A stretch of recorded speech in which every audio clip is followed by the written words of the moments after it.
নমস্কার, চলে এসেছি ইউনিক নাইটি হাউসের পক্ষ থেকে নতুন থান ঢুকেছে। থানের কালেকশন দেখার জন্য এটা আছে 125 টাকা, 130 করে, এগুলো সব 130।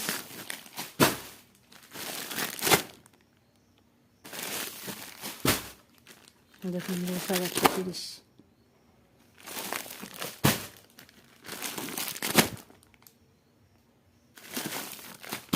নতুন থান আজকেই ঢুকেছে, এটা 135, এটা 125, এগুলো সব 25 করে, 125 সব গোল গলার রেট। আজকেই ঢুকেছে নতুন থান, এটা আছে 130, এটা আছে 125।